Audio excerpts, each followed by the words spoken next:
So the first aspect of the mandate is consultation.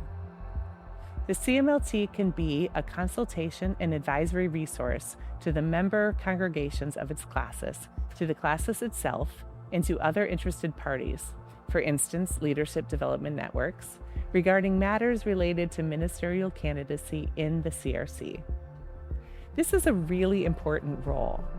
Every classis needs a candidacy answer person, someone who has done just at least a little bit of study of the pathways and has the ear and the contact information of the candidacy director when there are difficult questions that you can't answer. You don't have to know everything, but your classis needs someone to have at least a basic working knowledge of the candidacy pathways in the Christian Reformed Church. Someone to consult when they're not sure how to move forward with the training or ordination process for someone. There are a lot of important judgment calls that CMLTs are called upon to make. Sometimes classis assigned counselors need a conversation partner when a church wants to call someone who they aren't sure is eligible for call. You can help them explore whether it's possible for them to move forward or whether the church needs to be steered in a different direction.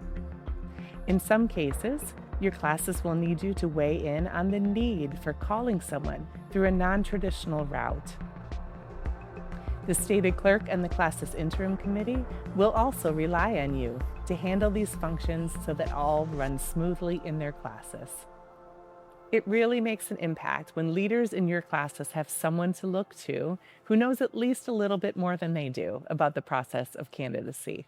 So thank you, all four of you, for being here and being willing to share a little bit about your own CMLT practices. So I'm just going to ask you a few questions and you guys can kind of engage and tell us what you know or what you do.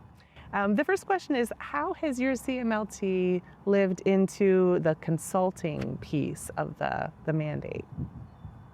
We've had a couple of seminary students, and they've wondered about being ordained as commissioned pastors.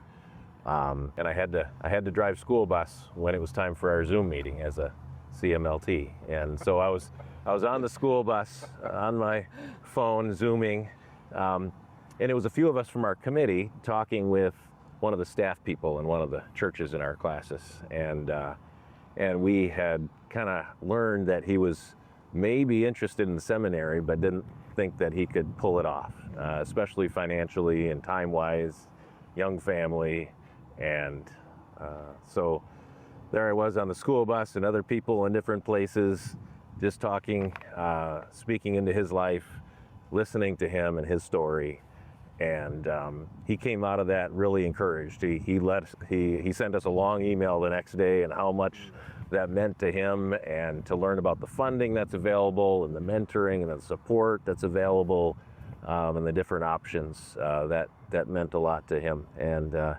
And now he's in his second year of seminary, and it's going well, and it's still been blessing the church too at the same time. I think being first responders to people who don't even know what the question might be is something that we're doing. And I think being keepers of the process. So making sure we understand alignments with synodical changes so that I can keep us, in alignment with those things. Seems like we've had a few of those over the last few years. So I think keeping track of that has become really important. But I think the discernment piece of helping people think about what are the various pathways is probably the most interesting part of it, and helping people take those first steps toward here roads or options that they could go on.